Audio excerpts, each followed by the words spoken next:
Afternoon, Cherries fans, and welcome to the latest opposition preview show here on Up the Cherries in all departments. Before we get started, here's a thank you to our sponsors, Dental on the Banks, and a little bit about them now.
To find out a little bit more about what they can do for you, visit dentalonthebanks.co.uk for more information. Now, this weekend, on Sunday, in fact, thanks to Sky at 12 o'clock, we travel to Pride Park, a Derby County team who have been in loads of struggles themselves so far this season. To preview this game, I've got a very special guest from Not Another Derby podcast. It is a pleasure to welcome onto the show, Jake Barker. How you doing, Jake? Good to have you on. Hello, mate. Thank you very much for having me on. I'm very good, thank you. How are you? Yeah, very well, thank you. Very well. So, do tell us a little bit more about Not Another Derby podcast. Oh, it's a podcast that me and my friend Jacob do. He's a proper journalist. He's doing journalism at uni, and yeah, we just talk about Derby, talk about football, have a bit of a laugh, and yeah, just hopefully try and make something that's as enjoyable to watch as it is to record. Excellent stuff. And do tell us, you graduated yesterday, didn't you, as well?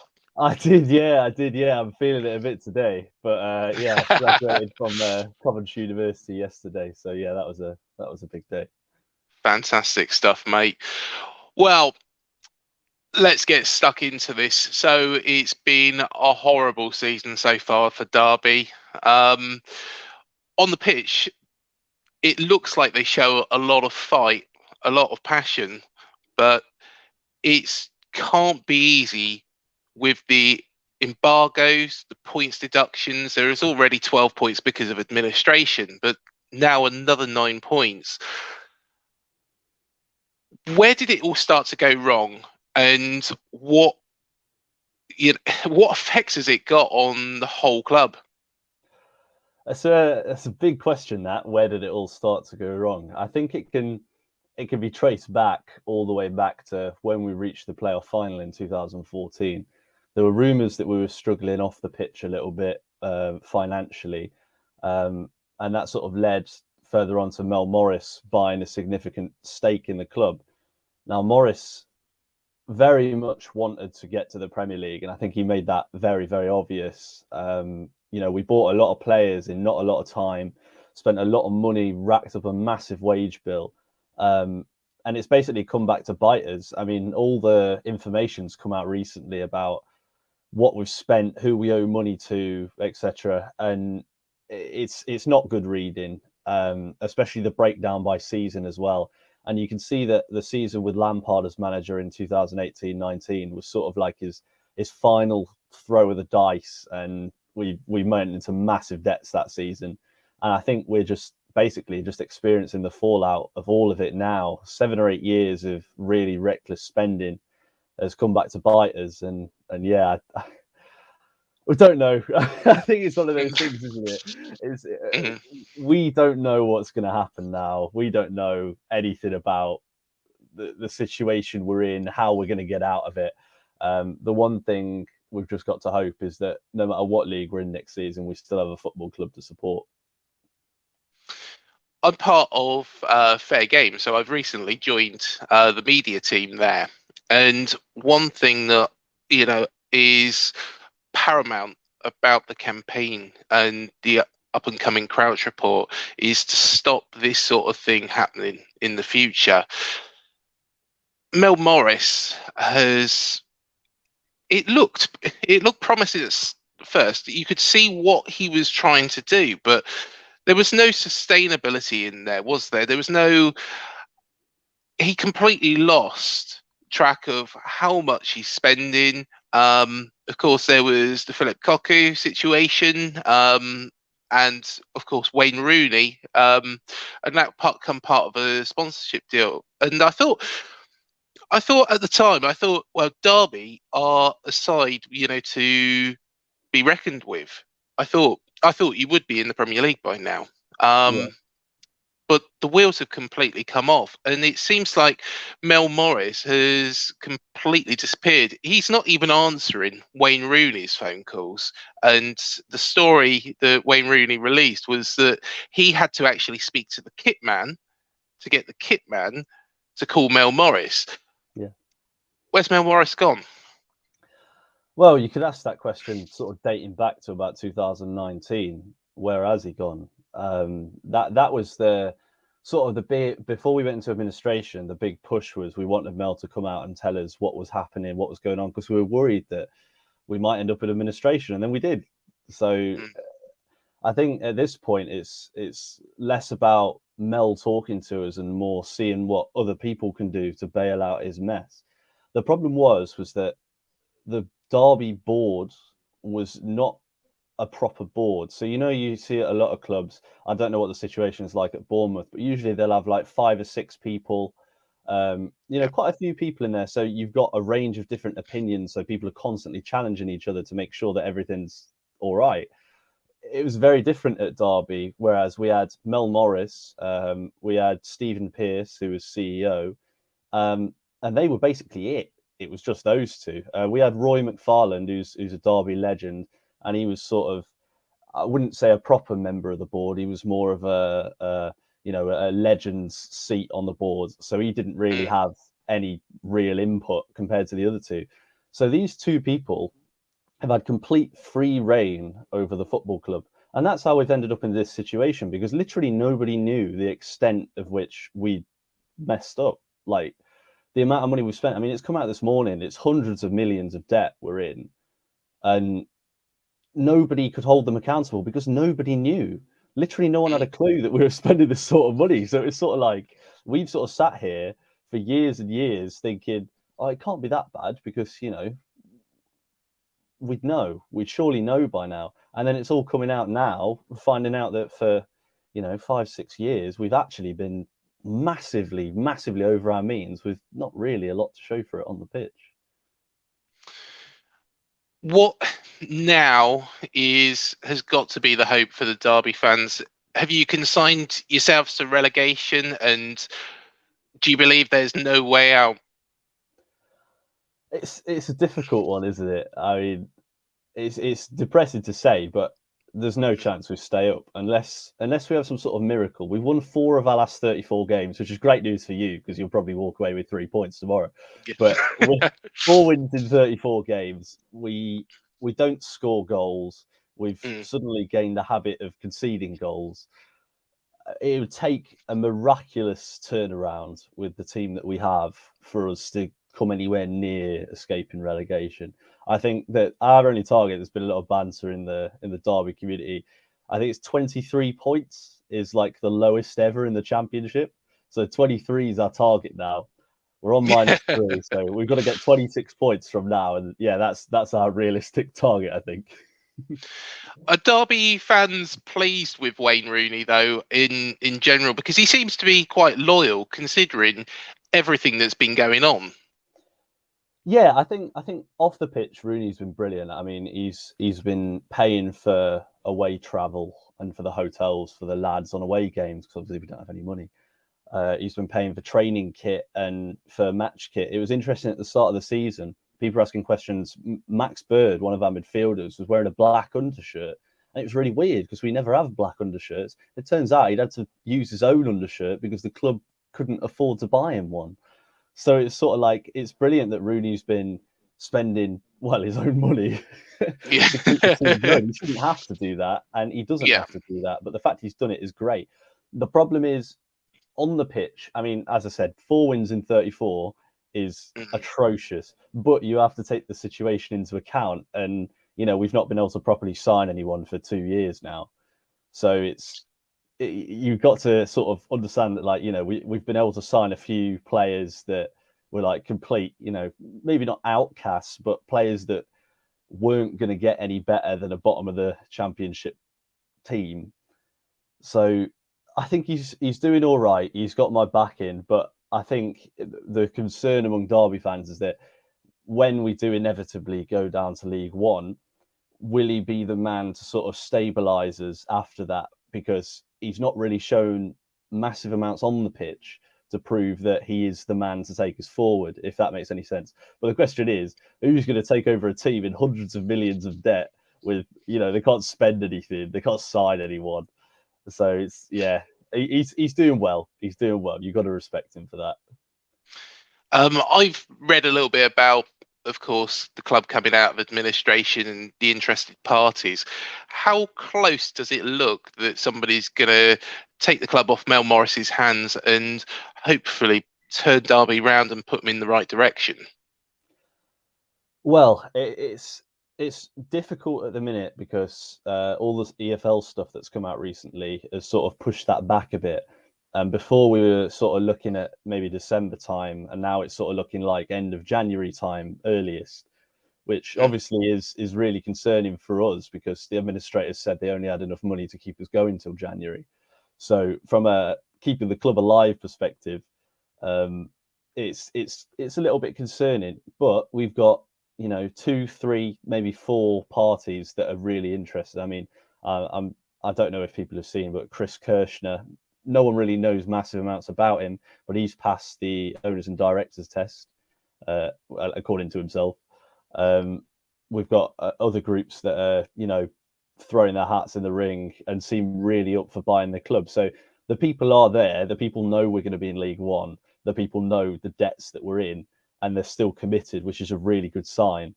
The only negative is whether it'll actually be done in time.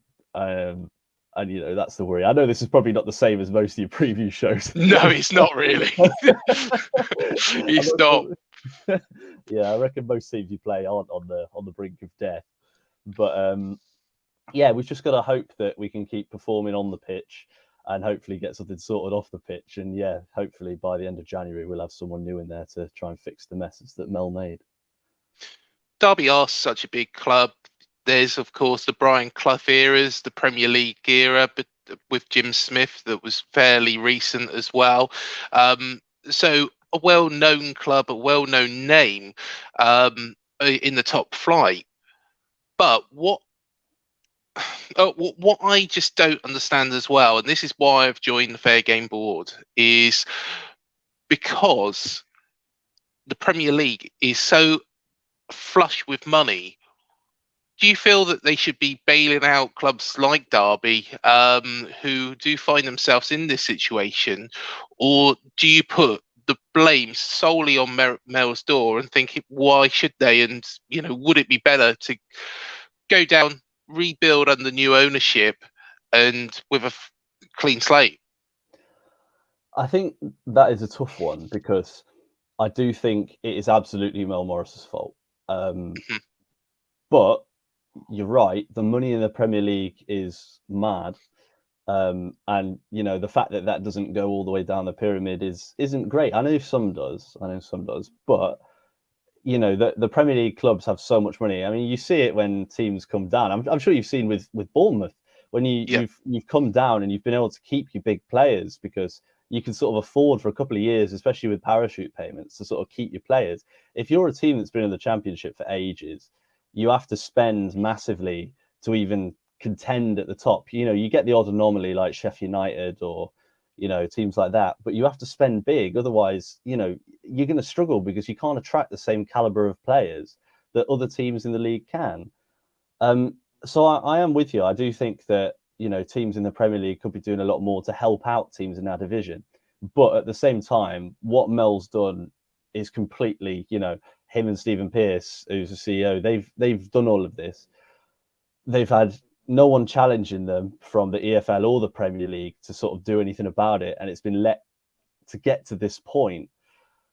So, it's a difficult one. I do think that Premier League teams and the Premier League itself could do a little bit more to help the teams further down the pyramid.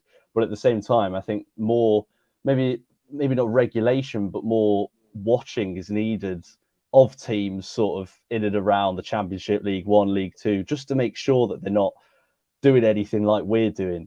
Because what we've done is, I mean, this might be a bit of a naive view, but this is one of the worst ways a club has been destroyed over the last few years. We've seen some awful ones like Wigan. We've seen Macclesfield as well. This is definitely up there as one of the worst, and I think the points deductions we've got from it sort of shows kind of how much has gone wrong, because you don't get deduct 21 points in a season unless something has gone seriously wrong behind the scenes. So yeah, sorry, got on a tangent, but yeah. No, that's fine. To answer your question, yeah, I do think that teams in the Premier League could do a little bit more. Personally, as well, I think 21 points is a bit ridiculous. It only hurts the fans. It doesn't actually hurt Mel Morris, because he'll walk away from Derby. He might have lost a bit, but will he make any? Don't know. He shouldn't make any. But it just hurts the fans. It hurts the players. Wayne Rooney's been putting his hand in his own pocket to try and get the club to away games, and like you say, he shouldn't be doing that. But yeah, hopefully, fingers crossed, you can rebuild. I'm going to be perfectly honest myself. As much as I'd like you to stay up, I can't see it. I can't see it from -20. And I'm sure all the Derby fans will forgive me for that, but I just can't see it. And I think it's a rotten rule, because it is effectively relegating the club. Yeah, it's effectively it relegating the club. No, yeah. It's given Derby absolutely zero chance. Of course, there was all the stuff about Wickham and all that last season. I was 100% on Derby's side with that, because you can't relegate a side after the season's finished. But if you were in League One this season, do you think it would help pull the club away from Mel? I think if we were in League One this season, we probably wouldn't have a club next season, because if we'd gone down, we'd have still got the 12 points for administration. We'd have still got the 9 points for profit and sustainability. But instead of staring down the barrel of League One, we'd be staring down the barrel of League Two instead. And if we went down to League Two, I mean, it's going to be a struggle in League One to get the revenue in that we're getting now. In League Two, it'd be almost impossible.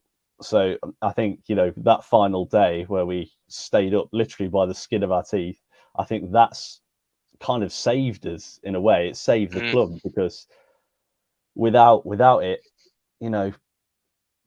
it's hard. I mean, you can see from a financial perspective, the financial power that teams have in the Championship over, for example, League Two. It's massive. The average wage between League One and the Championship is there's 10 grand between them a week. So if you go down to League Two, it's even smaller. So for the club to have, the hundreds of millions of debt that it's got, and only be bringing in the amount of money you're bringing in League Two, it'd be done for. It is good that we've sort of got League One to fall back on. I know it sounds really bad, but we've got League One is not as bad as going down to League Two, because that would destroy us. There's such disparity in the Championship as well. So you've got teams like Luton, who are very, very well ran. Peterborough is another one that's very, very well ran, and then you've got the situations like you've had with Derby, where spending ridiculous amounts, Reading, which has been an absolute basket case for a period of time now, and they've of course got a points deduction as well. So yeah, hopefully the new owners can get it under control and get a great club back into the Championship and higher before long, sooner rather than later. Yeah, I appreciate that. I mean, it must be nice, supporting a club that's run well. We wasn't always. I know. We know what it's like to Yeah, be in that position, but we did manage to survive from -17. So yeah, if that's something, hopefully that's a slender bit of hope for Derby fans. But that was in League Two. yeah.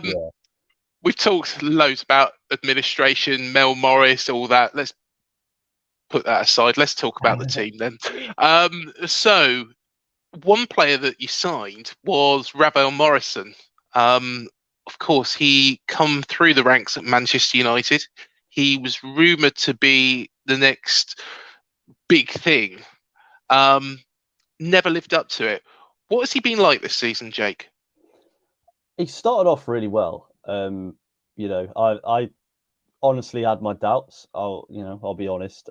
Before he signed, he'd only completed a few games over like a number of years.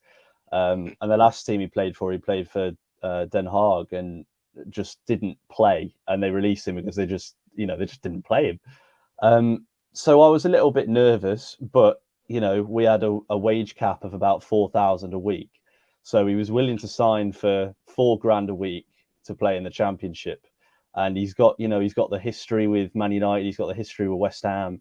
So he's clearly got something in there, and he knows Rooney quite well. So we were hoping that Rooney could get the best out of him. And he did start well. He scored that screamer in the Carabao Cup against Salford. And he was just linking up the play really well. And I think Derby had struggled in midfield for a couple of years since we lost Mason Mount. We just haven't looked the same in the centre of the park. And I think Morrison sort of bridged the gap between the defence and the forward line pretty well. The problem is that when he plays in midfield, he seems to have a tendency to try and play that unbelievable pass. And if he can't play that unbelievable pass, he'll just pass it back. And it holds us back quite a lot. It's quite frustrating because he's so good at football. Oh yeah. So when he's great. playing, yeah, he's great. He can just do things that other players in the league can't. I'd probably say, from a footballing perspective, he's one of the best in the league, but his decision making is probably the worst in the league.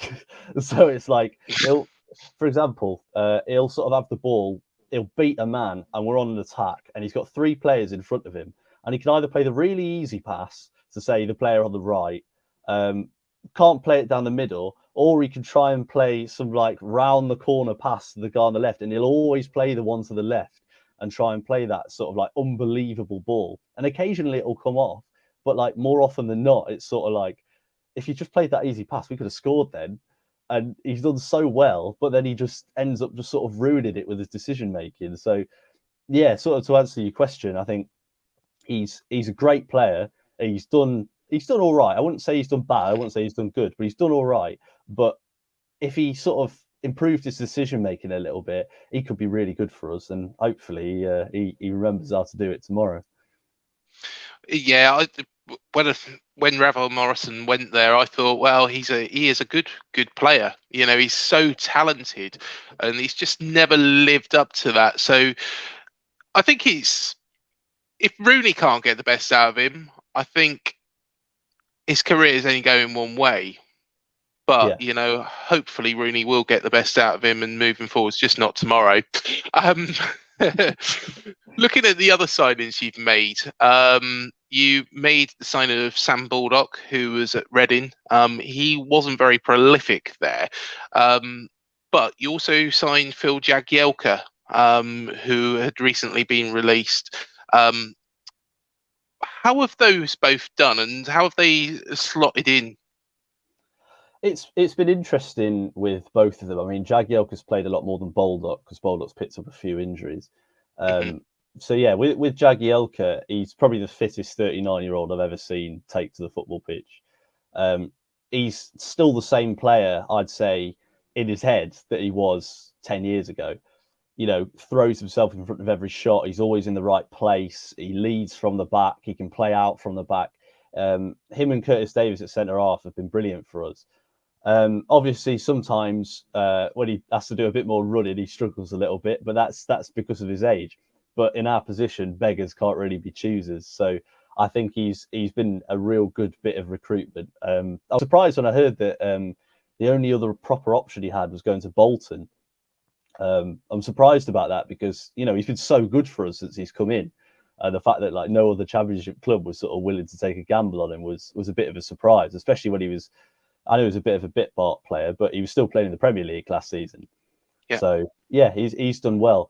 Baldock, I think he's done okay. I think he suffers from playing for us. Every attacking player suffers playing for us because apparently we just don't know how to create a chance. You'll notice this tomorrow. This will be a big thing: is that we have a lot of attacking players that have talent, but we don't seem to get the best out of any of them. And that's why Ravel Morrison struggled a little bit. So yes, Baldock's done well. He stretches the back line. He likes to get in behind. He'll run into the spaces, run into the channels. He causes defences loads of problems. It's just the problem is he's not, as you said, he's not clinical. He doesn't, score lots and lots of goals, but he's something that we don't have. No other player we have can do what he does. So he's doing a decent job in the situation we're in. And Tom Lawrence is still there at Derby. How's he got on this so far this season? He's another one that has obviously suffered because of the way we play. I think he's done okay, but you could say that about his last 4 years. If you take a peek at Derby Twitter, Derby Facebook, Derby anywhere, there's a lot of people that don't like Tom Lawrence. Obviously, he's got a bit of history with stuff that's happened in the past, and he cost a lot of money, and he's on a lot of money, and he's never really delivered what we expected. He was meant to be our Tom Ince replacement, and Tom Ince was hitting 15 goals a season, and Lawrence has never really done that, which is obviously people have been like, well, why do we still have him? I think he's doing all right. I think it's important to stress we're not an incredible team. And he's got a couple of goals, a couple of assists, which isn't bad in the circumstances. And he's been having to play up front, which is obviously not a position he's played for us before. So it's a little bit of a change in role. I do think he struggles with link up a little bit. That's probably his weakest attribute. He doesn't hold the ball well. You play it to him, he loses it. He's not the sort of player that'll beat a man, but he has those moments.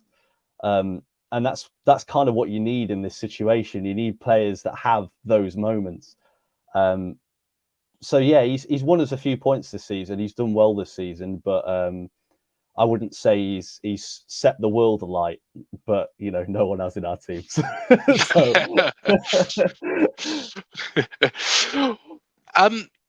Let's forget about the points deduction. Derby would be on 18 points. So you would be outside of the relegation zone normally. What have been the highlights and the disappointment so far this season? The highlights have definitely been, as you said earlier, the sort of passion in the team, the desire in the team. We've not really seen that for a couple of years, obviously being away as well for a year because of COVID. So sort of being able to get back in and seeing every player giving everything, every game. And when we do win a game, the atmosphere, even when we don't win a game, the atmosphere is electric. I mean, that the Coventry away game where Shitty scored that equaliser with like 10 minutes to go, and the atmosphere was just unbelievable. We played Stoke and we beat Stoke 2-1. We went 2-0 up in that game. And I think the thing is, there's no expectations, and the players know that as well. So the atmosphere is always really good. The players are always putting 100% in because we don't have anything to lose. I'd say when it comes to the low points and the problems is when we do have something to lose. So we've dropped more points than any other team from winning positions this season. We've dropped, I think it's 21 points this season from winning positions. We have a habit of scoring early goals. And then I don't know what we do. We kind of change the way we play, go a little bit defensive, try and protect what we've got.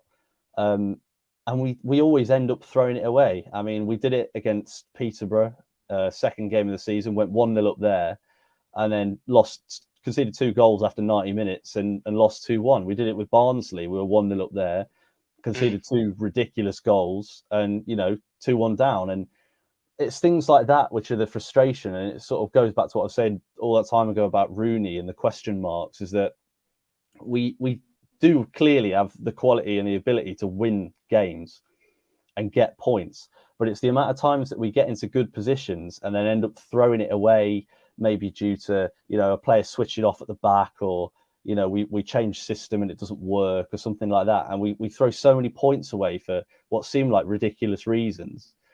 And that's sort of been the low point. You've got the team fighting and scrapping for everything, but then when it's things like that are going against you, it gets a bit more frustrating. You know what I mean? So yeah, I think it's just obviously, as you said, we'll be outside the relegation zone, but even still, it's still a difficult season. We've only won 3 games so far, so when you don't win for a sustained period of time, it really starts to build up and it gets a little bit frustrating. I'm going to have to put you on the spot and, go with either your head or your heart with this, Jake. How do you actually think it's going to go tomorrow? I think it's all going to click. Baldock's going to grab a hat trick. No, I'll be honest. Right? I had a look through before I came on. I had a look through all the form guides and things like that, and sort of looked at your team and looked at your stats. And Dominic Solanke scored more than our entire team, and things like that. And it's sort of like, I would be very surprised if we got a point. I would be incredibly surprised if you don't score. I have a feeling you'll probably beat us 2 or 3-0. That's my head speaking. My heart hopes that we put in another performance like we did against Stoke or West Brom. West Brom just couldn't get through us, but then in that game we also didn't try to score whatsoever. So we got a really good point there, and then obviously Stoke are up there and we beat them, and we somehow outclassed them for the whole game. So I hope it's like the Stoke game and we can sort of really switch it on and you have a real off day. But being realistic, I think you'll probably hammer us. I don't think Baldock's going to get a hat trick, but I think how many goals has he scored so far this season? 2. There you go. And how many did he score at Reading? 0. Well, last season. Yeah, 0. yeah, I think 0. I think it was the season before that as well, 0. I might be wrong on that, so do correct me, Reading fans. But I think it's going to be a tougher game. I think it's going to be a tougher game than what we think. But I think the Derby players will come out fighting. I think they will give everything to the cause, as will Rooney. But personally, I think we've probably got a little bit too much. And I think it'll probably be 2-1. I think Phil Billing probably grab one, and I think Dom will grab the other. But I think it's going to be a tougher game than what everybody thinks. I don't think it's a walkover, like some people are making out.